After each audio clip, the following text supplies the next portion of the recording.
I started like making skits when I was in elementary school. I would just film them and play all the characters and like just improv. Sometimes I would make my friends do them with me. They didn't do a very good job. That's why I started doing all the characters myself, because I trusted myself to do it well. I was really into like Hitchcock when I was a little kid, and my dad, he would like say that, you know, pay attention to where the camera is and not just like where the actors are. So at a young age, like I understood that like cinematography was a thing. I've always been a storyteller. I've always been telling stories ever since I was a little kid. Our parents had a lot of stories on tape that we would listen to all the time, and I used to just recite those verbatim, like I was the narrator telling the story. I never knew what I wanted to do with my life. Like I always like planned on going to college and then figuring it out, but I had no like desire for like any normal job. All I knew was that I loved acting, and that was like the only thing that I knew I was passionate about. My uncle really got me into filmmaking. He bought me like a small camera, and he was like, make something, like whatever it is, like I would like just make something. So I made like small film, and I guess I've just been doing it ever since. I never stopped. I kept seeking out theatrical performances, and I started to analyze actors and films who are on stage, and how were they doing it? How were they telling this story? And could I do that? Sometimes it sucks when people that are close to you or people that you care about say that. Things like that kind of insinuates that they doubt you. That's the hardest thing. Sometimes I doubt whether or not I can be a good enough actor to be successful. Sometimes I doubt whether or not I'm like smart enough to make it through the business. When I know I'm starting to doubt myself, I just automatically just kind of push it away. It's a pretty consistent battle, and that's the main reason why I didn't go to college, because I knew if I had a backup plan, it would be way too easy for me to fall back on that and then stop pursuing acting. Now I've been working on a film for like 2 years. That's a really good chunk of your life, you know, and every day for 2 years you wake up and you're like, this is the film I'm working on, this is my goal. And at first it's like exciting, but like as you go on, it's just more like, have I really like not finished this yet?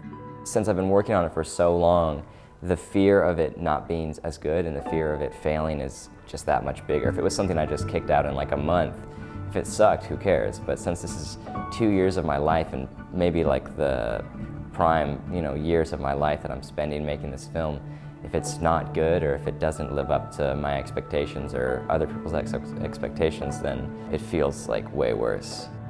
When you've chosen the lot of the artist, the person that uses their imagination to create things, there's very few easy paths. You're not just coming up with the ideas, you're not just coming up with the art, you're coming up with a way to somehow make it profitable. Money is a constant factor in being an artist and a creator. You gotta earn money. You need a roof over your head. You need food. You need to support yourself. But if you are the creative type, if you're the sort of person that can't help but be creative, you won't be satisfied unless you are pursuing some sort of creation. Most of the people that were born here and grew up here just stay here and kind of just follow their parents' path or people around them's path. I would never settle for a crappy job just because I haven't made it yet. I'm just kind of willing to take risks, and I guess that makes me crazy. I think it just doesn't make me boring. I always want to give up and just start something new, because that's the fun part, is the beginning. The concept of the idea and everything, that's where it's fun. But you know, nothing gets done if you just live in the happy times of creativity. In my head, there's this odd block that says, okay, you can't do that. And like any skill that you have to develop, that's something you have to learn to move past, because it's a defense mechanism. It's your own mind saying, no, you've fallen down here before. This is where you've been hurt. This is where you failed. And failure hurts. And so when you encounter a similar situation, there's a natural instinct to pull back from that. And so I'm more often than not pushing against myself and trying to push myself. The same way that an athlete will push themselves beyond how fast they've run or how hard they've played. It's kind of a way for me to get out of my head, because when I put myself into a character, I like fully put myself into my character, so you can't think about what's going on in your life. Even if it's just 3 minutes, I always come out of it feeling liberated and like I can do anything in the whole world. Because I don't know how much longer I can work a job, and if that means I have no money and I can't make films, then quit being a member of society. I hate normal life. I hate, monotony, and paying bills and all this stuff is just death. I'm doing it now to make this film because I see a way out. I see like a little light at the end of the tunnel. I see that making films is like my way out of monotony. But if that doesn't work, then I just have to find out some other way to escape it. For me, my struggle has always been to find the thing that feeds my soul and always make space for that.